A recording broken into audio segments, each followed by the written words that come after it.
Entrábamos ahora en este tiempo de análisis de la actualidad. Vamos a ponerla bajo el tamiz de la opinión de nuestros picoteros para valorarla, y por ello vamos a saludar a quienes nos van a acompañar en esta tarea. Hoy están con nosotros Miguel Valdés. Buenas noches, ¿cómo estás? Hola, muy buenas noches. ¿Qué tal? Pues muy bien. La semana, parece que va a llover el fin de semana, o al menos anuncian precipitaciones las primeras de la primavera, y estamos ya casi a finales del mes de mayo. Y tocan en Semana Santa, Frank, eso ya es lo que tiene traca encima también. Sí, es cierto. Y tenemos a Antonio Monge. ¿Cómo estás? Buenas noches, ¿qué tal? Muy bien. Pues nada, esperando el fin de semana, con alegría. Yo creo que no va a llover. Pues hasta noviembre, quizás que va, olvidaros. no te equivoques. No, porque cada vez que sale en el teléfono anuncia lluvia, siempre lo van retrasando, va para el lunes, va para el martes, 60%. Este año es un desastre, que no llueve. Pero totalmente, ¿no? Y ahora iría a falta, sobre todo por los extremeños que han sido evacuados de 3 pueblos en Las Urdes y en Sierra de Gata, porque ese incendio está devorando buena parte de esa sierra, de esa zona, y ha obligado, como decimos, a 3 localidades a tener que evacuar a todos sus vecinos a Moraleja. Así que nuestra solidaridad con ellos, y sobre todo nuestro ánimo a los más de 400 profesionales que están trabajando en la extinción del mismo, de este fuego, que por otra parte parece ser que es intencionado, y aquí lo comentamos antes de entrar en la picota, que parece mentira que haya alguien que quiera que esta situación se produzca, ¿no? Tremendo. Sí, es absurdo. El tema de los incendios forestales al final, y este año va a ser especialmente duro porque está todo seco, reseco, y no hay agua, ni humedad, ni nada, es que claro, es un trabajo que hay que hacerlo en invierno. Y bueno, yo no digo nada de que esté hecho las tareas que corresponden ni nada de esto, porque al ser provocado, pues bueno, con el calor, viento, que se ha unido también el tema del viento, porque estamos teniendo viento estos días, pues eso es, pues eso, una hoguera que va a quemar todo, va a arrasar todo, y por mucha gente que pongas ahora a trabajar ahí, estando tan seco, pues eso se lo va a llevar por delante. Entonces, no sé, yo creo que hay que investigar a ver si efectivamente ha sido provocado y por quién, y yo creo que la justicia tiene que caer con fuerza, porque no es un atentado contra el propio monte, sino es que es un atentado contra todos, ¿no? Entonces, pues eso, trabajo previo, ahora que hagan el esfuerzo para apagarlo, y que cacen al responsable y que caigan sobre él. Ojalá que sea así, Miguel. Yo la verdad es que opino lo mismo, y encima me gustaría aportar que si al final eso efectivamente, tras investigarlo, se descubre que ha sido un incendio provocado, yo desde luego, para mí esto es un acto terrorista.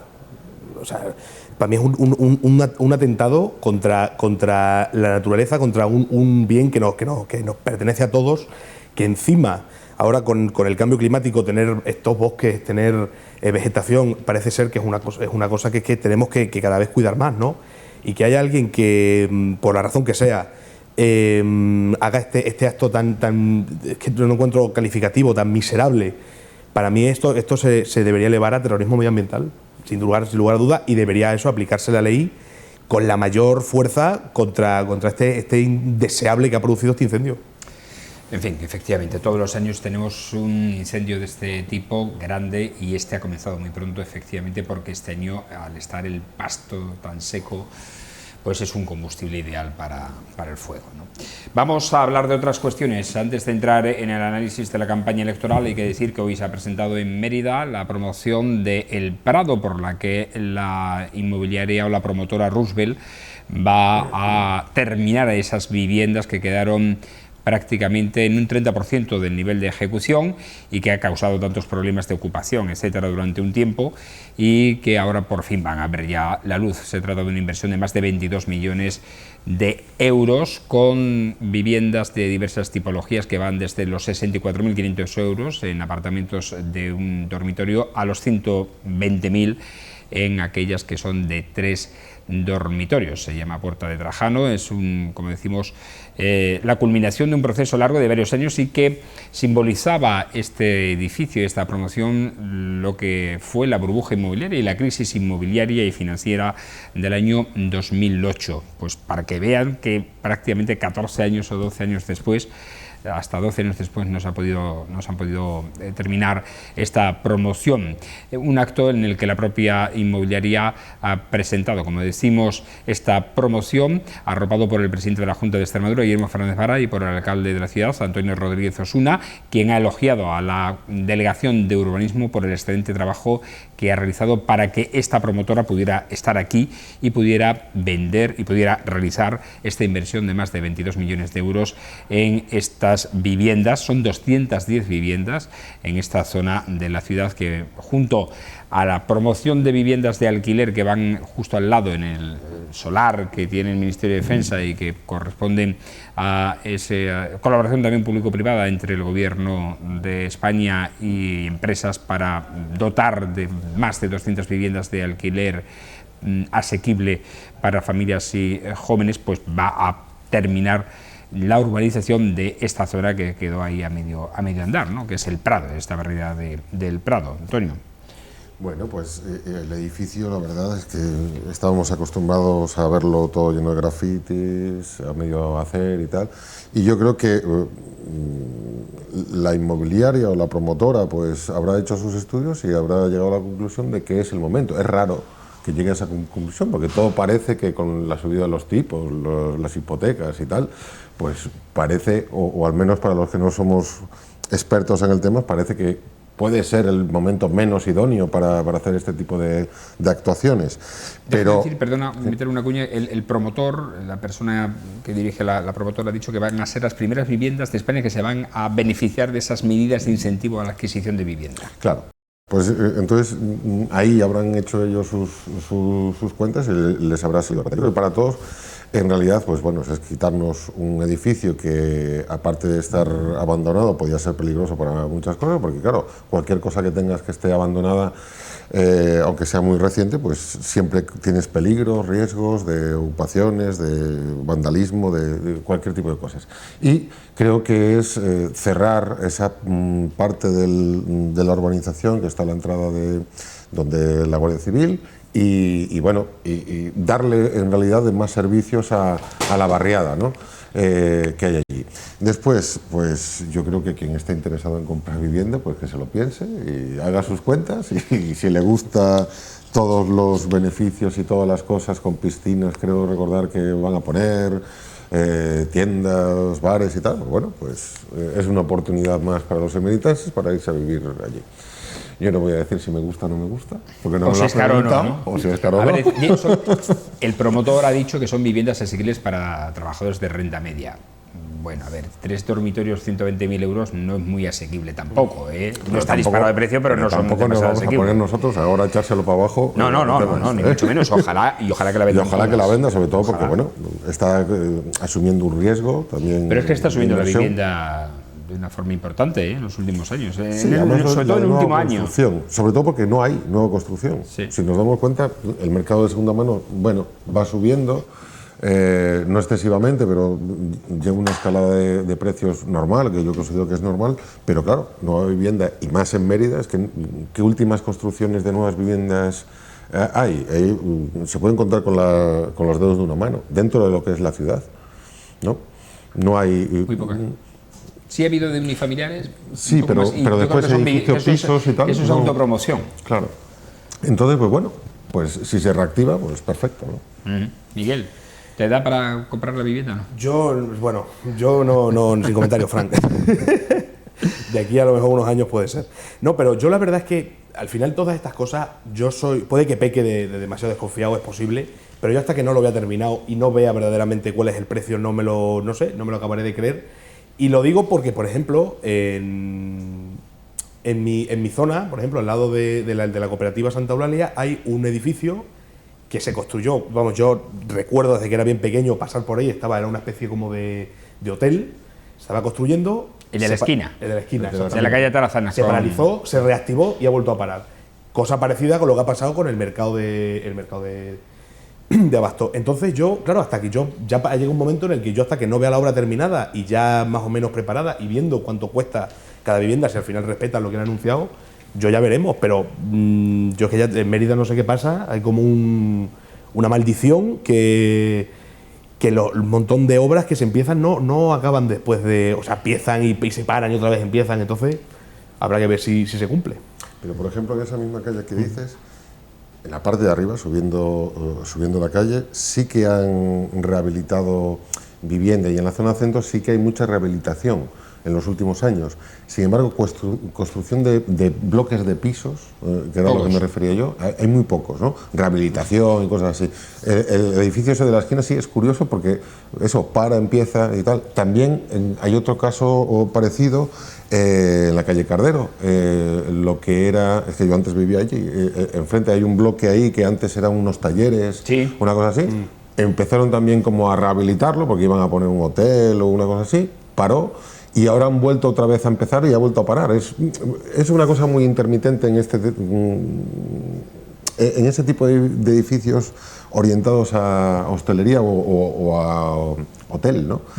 Entonces, no acaba de arrancar. Sí, es cierto que, aún así, pero pasa yo creo que aquí en la ciudad de Mérida, no sé si en otras localidades, bueno, estoy pensando, sí, que en Badajoz sí, porque en Badajoz van a construir una promoción de 1000 y pico de viviendas, lo sabéis, ¿no?, del proyecto que hay ahí que se está desarrollando. Por cierto, que aquí nos dijo también el pasado miércoles el candidato de Ciudadanos, Andrés Humánez, que trabaja como en el sector inmobiliario, como sabéis, que hay un proyecto para Mérida también para la construcción de 1000 viviendas.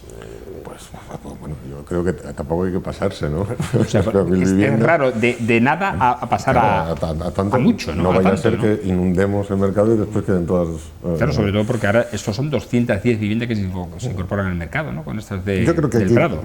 Poco a poco, es decir, si hay necesidad de nueva vivienda y viviendas accesibles para gente joven, pues vale, iniciemos las promociones. Pero después, estas macroconstrucciones, cuando a lo mejor no hay ningún estudio en donde haya una necesidad, o sea, una necesidad clara, porque claro, la gente que va a ir a vivir ahí, ¿de dónde la vamos a traer? Porque, a ver, que somos lo que somos y o los traemos de fuera y despoblamos el entorno a nuestro alrededor, o dónde van a salir, ¿no? Porque por tener más viviendas no te asegura tener más población.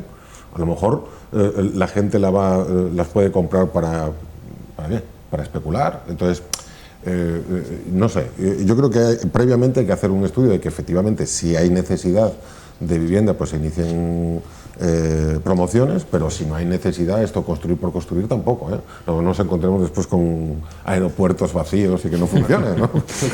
El otro día leía que en España el año pasado se construyeron 100.000 viviendas, que es mucho. Es cierto que comparado con la burbuja inmobiliaria es 5 veces menos. Se llegó a construir a un ritmo de 500.000 de viviendas en aquella época. Estamos hablando del año 2007, 2008, etcétera, ¿no?, y años anteriores, pero aún así creo que es un número también importante, 100.000 viviendas en toda España, ¿eh? No sé, en fin, expertos los hay y sabrán de estos temas. Vamos a entrar de lleno ya en la campaña electoral, porque hoy ha habido presentaciones de propuestas programáticas por parte del Partido Socialista, Partido Popular y por Mérida. Concretamente, en el ámbito del Partido Socialista se ha centrado en unas jornadas, un encuentro de igualdad al que ha asistido la que fuera exministra y portavoz, ¿no?, del Gobierno, Carmen Calvo, o vicepresidenta, creo recordar, vicepresidenta, no, portavoz, vicepresidenta del Gobierno de España en la anterior legislatura, y en un encuentro, como decimos, celebrado en el Centro Cultural Alcazaba, que estamos viendo en nuestras imágenes, y en las que el candidato socialista ha hablado de comprometerse a impulsar una línea de ayudas nominativas a través de convenios colectivos con las diferentes asociaciones que trabajan en el ámbito feminista en la ciudad para, dice, desarrollar su compromiso o el compromiso feminista de Mérida con la causa. Carmen Calvo ha dicho que con los gobiernos socialistas siempre se ha trabajado en igualdad, mientras que con las dictaduras, dice, y los gobiernos de la derecha se ha retrocedido en derechos. Por su parte, el candidato del Partido Popular, Santiago Amaro, ha presentado viviendas en materia de empleo para la ciudad. Para ello se ha ido, pues, como vemos, frente al Servicio Público de Empleo, en el que se realizan las demandas, y ha señalado que trabajará para bajar las tasas e impuestos, para también captar inversión en empresas a través de la creación de una concejalía o una delegación que se dedique exclusivamente a ello, y transformar IFEME, las instalaciones de IFEME, para crear un centro de emprendimiento en el que cualquier persona que tenga una idea o un proyecto empresarial pues pueda entrar allí y salir con su proyecto totalmente desarrollado. Por otra parte, Miguel Valdés, el candidato de Por Mérida, se ha ido hasta la cabecera del puente romano para presentar medidas de dotación de ocio al parque de la isla. Para ello ha insistido en que hay que desarrollarla mediante la instalación de actividades deportivas, pistas de fútbol, de voleiplaya, wifi gratuita para poder trabajar en este parque, y también una zona de ocio, de restauración, para que sea aprovechable por parte de todos los ciudadanos emeritenses. Bueno, pues sobre estas propuestas, ¿qué opinión tenéis?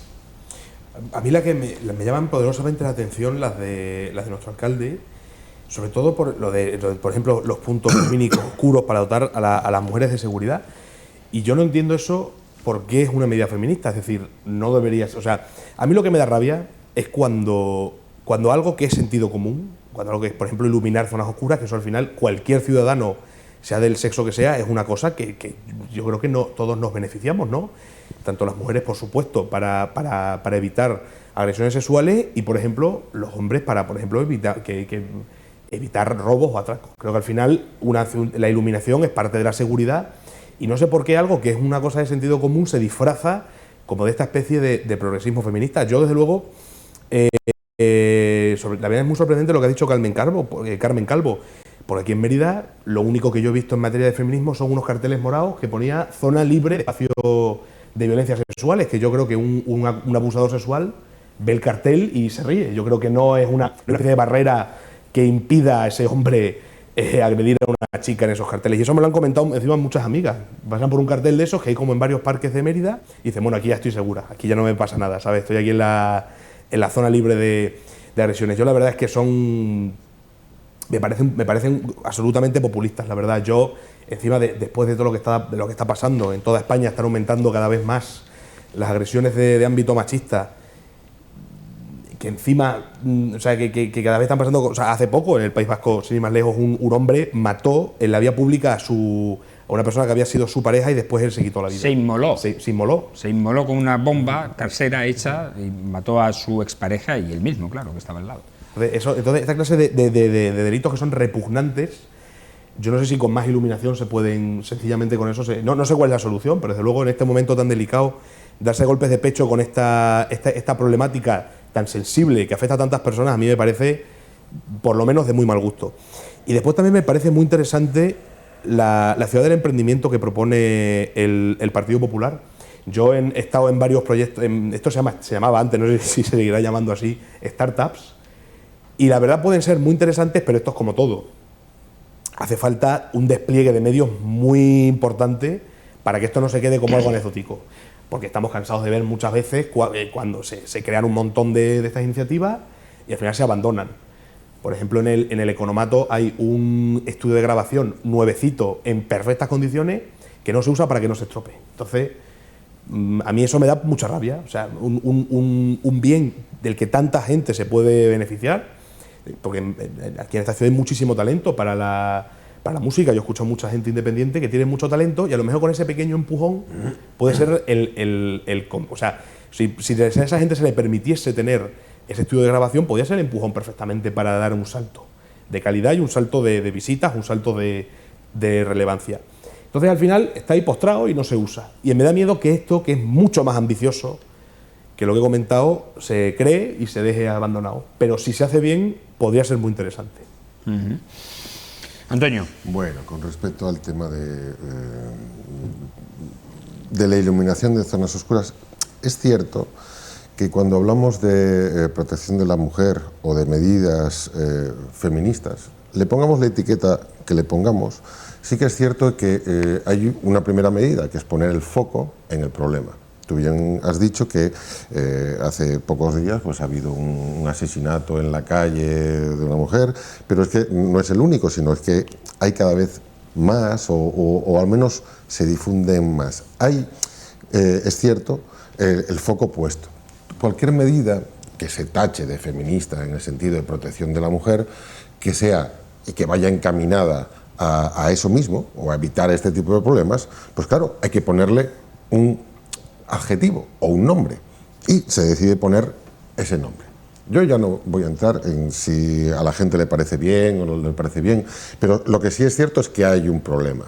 En el caso de la iluminación, sí, es cierto, todas las calles deben estar iluminadas. Lo que sucede es que también es cierto que las mujeres, o gran parte de las mujeres, cuando pasan por una zona que está poco iluminada, se sienten con mucho más miedo, ¿vale? Que a lo mejor un hombre pues pasa por una calle poco iluminada y bueno, pues vale, te puede salir un atracador, pero también es cierto que en Mérida tampoco haya atracadores detrás de las esquinas. Pero esa sensación de miedo, que es evitable simplemente con poner más iluminaria, pues es una medida que yo entiendo que le guste a la gente o no el calificativo de feminista o no, es una medida que va en apoyo a que las mujeres no tengan miedo. Igual que otras muchas medidas que se están tomando y que son necesarias y que hay que seguir tomándolas de cara a que nuestras compañeras pues estén más tranquilas cuando están por la calle, ¿vale? Con lo cual, en este sentido, a mí no me parece que sea malo, ni reprobable, ni mucho menos, sino es una medida más de un encuentro entre mujeres y entre una de las máximas representantes de lo que es el feminismo clásico en España, que es Carmen Calvo, en donde llegan a la conclusión de que una medida factible y que puede dar más tranquilidad a las mujeres de Mérida, pues puede ser detectar esas zonas donde pues efectivamente hay poca iluminación y iluminarlas más para esto. Con respecto a los carteles, volvemos a lo mismo. Estamos poniendo el foco en que en realidad efectivamente, porque hay un cartel de Stop Agresiones Racistas, ningún tarado mental que sea un agresor va a dejar de hacerlo, pero sí que estamos poniendo, o se pone en evidencia, o se quiere poner en evidencia de que hay una conciencia social que repudia esto. Porque también hay que mirar de dónde venimos. Es decir, hace 50 años, pues a lo mejor estaba bien visto darle un cachete a un niño en la calle, o a lo mejor gritarle a tu mujer con malas formas, y la gente lo asumía, decía, esto es normal, pero en estos momentos eso no es normal. Es decir, hay una progresión social o un avance, o dejémoslo, ya no digamos progresismo, ¿no?, de derechas o de izquierdas, pero no digamos, sino un avance, una evolución, en donde ese tipo de comportamientos antes eran asumibles y ahora ya no lo son. Vale, pues para poner el foco en ese tipo de comportamientos y en estas situaciones, pues bueno, se pone un cartel, ya está. ¿Por qué? Porque todos somos conscientes de que en realidad estamos diciendo que eso está mal y que lo repudiamos, como cualquier persona que tenga dos dedos de frente lo va a repudiar, ¿no? Entonces, yo en ese sentido no lo veo de todo mal. Con respecto a la ciudad del emprendimiento, pues sí, también, a ver, este tipo de cosas al final, si dinamizan y facilitan la creación de empleo, la creación de empresas, etcétera, etcétera, y la administración promueve este cambio y estas ayudas, pues de acuerdo. En estos momentos, ayudas para orientar a jóvenes empresarios hay varias, ¿no? Pero bueno, focalizarlo ahí, pues estamos en elecciones, está bien meter el foco. Y por último, con respecto a Miguel, yo no sé si no has hablado de la última Miguel por prudencia, pero bueno, yo voy a hablar bien también, ¿eh? No voy a ser yo el que diga que no. Pistas ya las hay, pero a lo mejor poner un centro de restauración en donde además la gente que vaya a hacer deporte esté cómoda tomándose algo, incluso con los niños en los parques nuevos que se han hecho para los niños, y que tú te puedas sentar, tomarte una Coca-Cola mientras que los niños juegan, pues yo creo que es una buena idea. Lo bueno, y esto se lo dije a Miguel antes de que se presentara, que lo bueno de los partidos nuevos es que tienen ideas así frescas, ligeras. Pues bueno, pues esta es una de ellas y yo creo que está bien, ¿eh? Con lo cual, a ver, salga o no salga, sea alcalde o no sea alcalde, pues que el resto tomen nota, ¿no? No es la primera vez que se propone esta idea, ¿eh? Hubo ya anteriores conatos de montar, no sé qué problema hay para poder montar allí lugares de ocio, pues de yo creo restauración. que ahí es confederación, ¿no? Puede ser la titularidad, que entonces no tiene que ser confederación, sí. Es complicado, pero bueno, puede ser eso, no lo sé, pero sería, sí que hay algún estaría problema. bien, ¿eh? Como pero desde concepto. luego como idea es fenomenal, porque hay que decir que aprovecharía mucho más el parque, ¿no? No solamente para hacer deporte y para pasear, sino que, bueno, lo que tú dices, el estar allí con los niños y tener a los niños distraídos y tú poderte tomar un refresco, pues estaría bien. Y encima en Badajoz me consta que han funcionado bastante bien. También Sí, que se han porque en habilitado- Badajoz ha funcionado muy bien, cierto. Sí. que se ha habilitado el río y que ahora va mucha gente ahí a... Le da mucha vida al a salir. entorno del río, de verdad. Sí, pero yo ese tema no he hablado porque, francamente, que se me ha pasado, me estaba demasiado concentrado en Yo esto. pensaba que era por prudencia. No, yo prudencia con mi padre no hace falta que tenga. O sea, pero lo que yo a mí me duele, o sea, no me duele, tampoco me duele, pero lo que sí me chirría de la etiqueta a mí, que algo sea feminista, a mí es que es un adjetivo que a mí no me ofende en absoluto, ni me molesta, ni nada, ni en absoluto, pero yo lo que quiero es que realmente, cuando se está hablando de medidas feministas, sean medidas efectivas, no sea ponerte la medallita, por ejemplo, otro ejemplo que se me ocurre. Igual que con lo de las agresiones a las personas de la comunidad LGBT, es que están aumentando de forma muy peligrosa y yo, por lo menos yo, la única medida que he visto ha sido pintar un paso de cebra, un banco, que a mí, de verdad, no me ofende en absoluto esa bandera. Yo, si me tengo que sentar en un banco con la bandera LGBT, es que me da exactamente igual, es que quien se ofenda es un deforestado neuronal, no sé cómo decirlo. A quien le ofenda un paso de cebra tiene una vida o muy triste o muy aburrida, porque para que tú en tu día a día, con los problemas que hay, te moleste eso, hay que ser, pues eso, un cenutrio auténtico. O que decir, no, yo no voy a echar las cartas en un buzón que tenga... O sea, estamos tontos. A mí eso me parece genial, que se le dé más visibilidad a esa bandera, pero me da pena y me da rabia que se ponga la medallita de haber ayudado a la comunidad cuando medidas efectivas, medidas que realmente ataquen el foco de estos problemas, que son problemas que son muy serios y que están al alza. En estos últimos años parece ser que desde la pandemia están aumentando muchísimo. Me da rabia que se pongan la medallita de abanderados del feminismo, o en este caso, cuando al final las medidas son medidas que es que no creo, o sea, no, para mí esto, vuelvo a lo mismo, no me parece que sea algo exclusivamente feminista para las mujeres. A mí me parece iluminar una ciudad oscura, me parece puro sentido común. Y en lugar que los carteles, si yo creo que si están por supuesto que la sociedad han cambiado y ya cosas que no hay que irnos hace 50 años, hace 10, 15 años, cosas que en ese momento estaban muy normalizadas, ahora, por suerte, los tiempos han cambiado y nos estamos modernizando. Pero lo que a mí me da rabia, que al final se van de abanderados cuando tampoco veo yo que haya unas diferencias brutales en cuanto a legislación en estos ámbitos.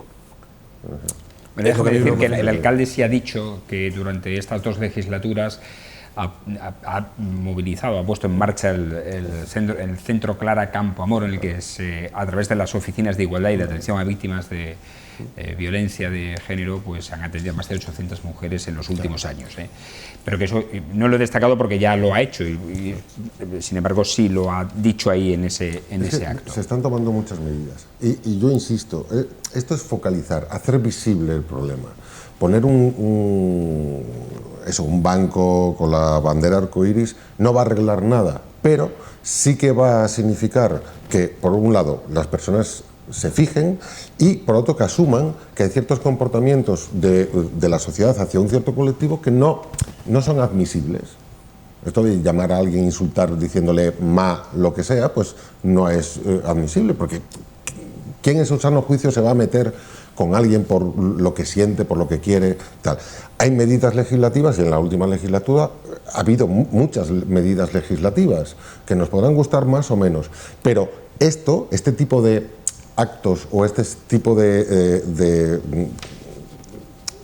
¿cómo lo llamaría? De ejemplos o de eso, poner una bandera en la rotonda, de símbolos, pues están evidenciando de que ahí hay un problema y que la sociedad tiene que ser consciente de que hay un problema, una forma de actuar que hay un cierto colectivo o colectivos o lo que queramos llamar que le preocupa y le duele, y que por tanto debemos cambiar nuestra forma de actuar con respecto a esos colectivos. Y forma parte de una acción más, que van acompañadas de medidas de protección, van acompañadas de medidas legislativas, pero también de puesta en valor de esos símbolos para que la gente se dé cuenta. Yo lo veo, al menos, en esta perspectiva, y lo veo de esa manera, ¿no? No hay que entender la parte por el todo, sino que, bueno, es una acción más.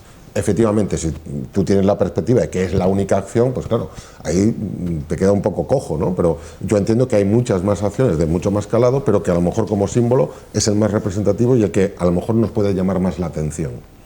Sí, es cierto, ya que viene el hilo y que has hablado del tema LGTBI, este martes sí se han celebrado unas jornadas contra los delitos de LGTBI-fobia con miembros de los cuerpos y fuerzas de seguridad del Estado, en el que han participado, pues eso, miembros de la Policía Nacional, para evitar estos delitos de odio contra el colectivo LGTBI. Otro asunto, estamos en encuestas, estamos en sondeos. Hoy ha sido publicado por el diario Hoy una encuesta de voto local, pero solamente centrados en las dos capitales de provincia, no incluye a Mérida, solamente en Cáceres y Badajoz. Por tanto, la única encuesta o sondeo que tenemos ahora mismo es el del periódico Extremadura, que publicó el pasado lunes y en el que recordamos al Partido Socialista ganaría estas elecciones locales en la capital extremeña con 12-13 concejales, la mayoría absoluta son 13, actualmente tiene 13, estaría bordeando esa mayoría absoluta según este sondeo. El Partido Popular pasaría de 5 a 8 concejales. Ciudadanos desaparecería del mapa político, le da 0,1, podría obtener 1, igual que por media estaría en 0,1 concejales, mientras que los otros dos partidos que tienen representación en esta legislatura presente, como son Unidas por Mérida y Vox, retendrían esas dos actas de concejales según este sondeo.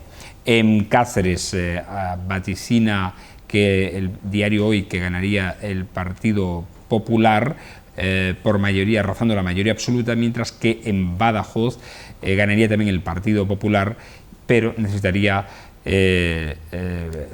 pactar con Vox para poder ostentar la alcaldía, porque estarían más apretadas las cosas. Parece ser que Ricardo Cabezas pasaría de los actuales, creo que son 12 concejales, a 10, según este sondeo del diario Hoy. Y precisamente sobre este tema ha hablado el actual presidente de la Junta de Extremadura y candidato a la reelección, Guillermo Fernández Vara, en un acto que hace 2 días se celebró en el Parque de las 7 Sillas con los candidatos locales, tanto de Mérida, Badajoz, Cáceres, candidatos socialistas me refiero, don Benito Villanueva, Almendralejo y Navalmoral de la Mata. Y decía que lo que no reflejan, dicen, son estos sondeos, es el voto oculto, que dice que es un voto progresista. No sé si estáis de acuerdo con ese voto oculto. Es cierto que el CIS, por ejemplo, en la encuesta que publicó la semana pasada, daba un 27,5% de voto indeciso, es decir, no sabe, no contesta, que no saben, personas que seguramente se decidirán en la última semana y seguramente en los últimos días de la campaña electoral, y que según Guillermo Fernández Vara corresponde al voto progresista. ¿Estáis de acuerdo? Pues no sé, si lo dices, supongo que algo sabrá, ¿no?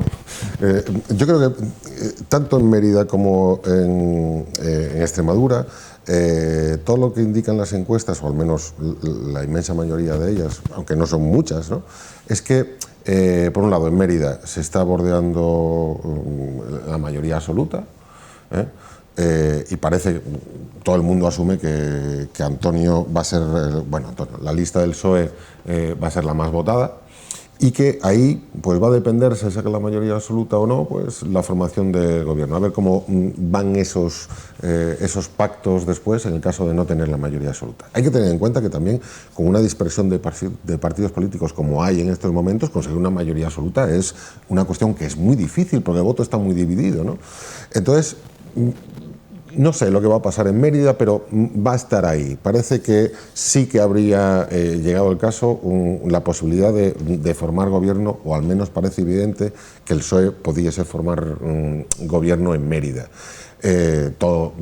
Todo lo indica, ¿no? El bloque de la derecha no llegaría a sumar casi en ningún caso los 13 concejales que dan la mayoría absoluta, con lo cual parece que ahí podría estar. Nunca sabemos lo que hará por Mérida, por quién se decantará, ¿no? Pero bueno, llegado el caso y todo esto. En el caso del PSOE... Lo comentamos aquí, no lo dejo. Y no lo dijo, claro, obviamente, no puede decirlo, obviamente. Sobre todo, hay que achucharle más para que lo saque, ¿no? Pero bueno, en el caso de Extremadura, es cierto que el problema que tiene el PSOE de manera histórica es la escasez de votos en las grandes ciudades. Me refiero a Cáceres y Badajoz. Siempre parece que cuando el PSOE baja, lo hace, ¿por qué? Porque en esas ciudades no siempre obtienen los resultados que espera obtener. El caso de Badajoz es muy sangrante. En las elecciones que perdió Vara con Monago, el PP en Badajoz pegó un arrase, pero había sido impresionante el porcentaje de votos. Esos 20.000, creo que eran 20.000 votos de diferencia, claro, es muy difícil después recuperarlos en la zona rural. Aunque... Puede ser, porque digo, va muy aparejado, hay muy poca... que el candidato local sea el que ayude o arrastre al candidato autonómico, ¿no? Y que en este caso Badajoz, precisamente, Badajoz, no han acertado últimamente con el candidato socialista, y que por eso el PSOE está pagando en esa ciudad el quizás no poder tener más... Claro, más votos. Yo creo que de ahí hace la llamada esta que el voto oculto al indeciso tiene que ser progresista. ¿Por qué? Porque, hombre, obviamente le interesa, ¿no? Cae de cajón. Pero yo creo que donde están dándole vueltas en estos momentos esa parte de conseguir, o al menos amarrar el voto urbano, y que no haya unas diferencias tan grandes como hubo en el pasado en elecciones anteriores, ¿no? Sobre todo, ¿por qué? Porque, de nuevo, parece, o dicen las encuestas, que el partido más votado en Extremadura sería el PSOE, con lo cual tú, a la hora de conseguir una mayoría absoluta, que no sabemos si se dará o no, tienes que asegurar donde hay más votos. Al final hay dos circunscripciones, Cáceres, Badajoz, y donde vas a mover los votos son en las grandes ciudades, al final. Y recuperar pérdidas en el entorno rural es muy complicado. Bueno, pues según esas encuestas, precisamente en Badajoz, la publicada, como decimos hoy, el diario Hoy, el candidato socialista bajaría. En las pasadas elecciones ganó y en esta bajaría. No sabemos cómo puede afectar esto a la candidatura de Guillermo Fernández Vara, ¿no? Mientras que, como vemos, la de Ignacio Grajera, que encabeza el Partido Popular, podría gobernar si llega a un acuerdo con Vox. Miguel. Pues yo creo que más o menos lo mismo. Yo creo que al final aquí en Mérida la lista de la lista de Osuna va a ganar. Para mí no me cabe la menor duda. Estamos viendo que en Mérida no ha habido oposición. No se ha, quitando esto ahora que está todo el mundo, ahora claro, evidentemente ahora que estamos en campaña todo el mundo habla, pero hasta hace 2 meses que nadie ha planteado ningún tipo de oposición, nadie ha dicho nada, nadie ha protestado. Entonces yo creo que al final aquí está claro, lo dicen las encuestas, y yo creo que todo el mundo lo tiene claro, que va a volver a repetir candidatura el actual alcalde. Y yo creo que en Extremadura también va a ganar Vara, precisamente por lo mismo. Porque es triste, me apena ver cómo, y no es algo exclusivo mío, yo hablando con un montón de amigos míos, de conocidos, es un poco desalentador la situación en la que nos encontramos, ¿no? Porque al final no sabes muy bien a quién votar. Es que ya no veo ilusión, no veo ganas de eso, de que al final estamos hablando de votar al que nos van a representar a nosotros como extremeños, y no eso que es una cosa tan bonita, no veo yo ese ímpetu en la gente. Entonces, pues yo creo que al final lo mismo, ganará Vara, puede que sea por default, ¿no? O sea, ya porque como lleva ganando desde siempre, volverá a ganar, o porque eso no tiene oposición, porque yo creo que, por ejemplo, es que verdaderamente lo que está haciendo el Partido Popular con estas escabechina es que no creo que nadie le incite a votarle. Entonces yo creo que, pues eso, lo único que sí, el voto oculto, eso algo sabrá él, pero bueno, un feudo socialista como es Extremadura, voto oculto con él, como no sea que le da vergüenza decir que va a votar a Vara por lo que está pasando en el gobierno central, a lo mejor con Bildu, no sé, a lo mejor podría pasar algo así, no lo sé, pero me cuesta creerlo, pero vamos, no me cabe la menor duda que tanto en Mérida como en Extremadura va a ganar el Partido Socialista. Cuando venía yo por ahí, y perdón por la interrupción, venía pensando, es que me suenan que son unas elecciones como de transición, como que todo el mundo tiene la percepción de que poca cosa va a cambiar. Bueno, me refiero en Mérida, Extremadura, ¿no? A lo que era mi contexto. Y la verdad es que yo creo que hasta todo el mundo está asumiendo eso, ¿no? Que después no podemos llevar una gran sorpresa, por supuesto, y que después no se consigan mayorías absolutas y haya que echar cuentas para un lado y para otro y empieza lo divertido, ¿no? Estos pactos. Pero me daba la sensación, y venía pensando que sí, que respiraba con un ambiente de transición, de bueno, vamos a echar 4 años más así y a ver, que se reorganicen los contrincantes, la oposición y tal, para dentro de 4 años, porque claro, dentro de 4 años en principio Vara dice que no se va a volver a presentar y yo, Antonio, no sé muy bien lo que va a hacer, pero claro, dentro de 4 años va a haber mucho movimiento del lado del PSOE, yo creo. No, eso seguro, efectivamente, a ver qué ocurre, ¿no? Bueno, vamos a centrarnos en estas primero y en la del día 28, que son las elecciones, a ver cómo quedará. Nosotros os lo contaremos aquí en Televisión Extremeña como cada jornada electoral en la que se renuevan los cargos para la Junta de Extremadura y para los ayuntamientos, en este caso el de Mérida. Agradecer, como siempre, a nuestros picoteros que hayan estado aquí. Gracias, Antonio, que tengas un buen fin de semana. A ver si vemos llover, si sentimos la lluvia. Sí. Nos aliviaría a los alérgicos, a los que padecemos síntomas alérgicos, bastante. Gracias, lo mismo te digo, Miguel. Muchas gracias a ti, Fran. Y a ustedes, agradecerles, como siempre, su atención. El lunes regresaremos de nuevo a tomar el pulso, no solo a la jornada electoral, sino a toda la actualidad más de proximidad, tanto en la TDT, en nuestro canal de televisión, como en nuestros medios digitales, nuestras redes sociales, nuestra página web. Así que disfruten mucho de este fin de semana y sobre todo que sean muy, muy, muy felices.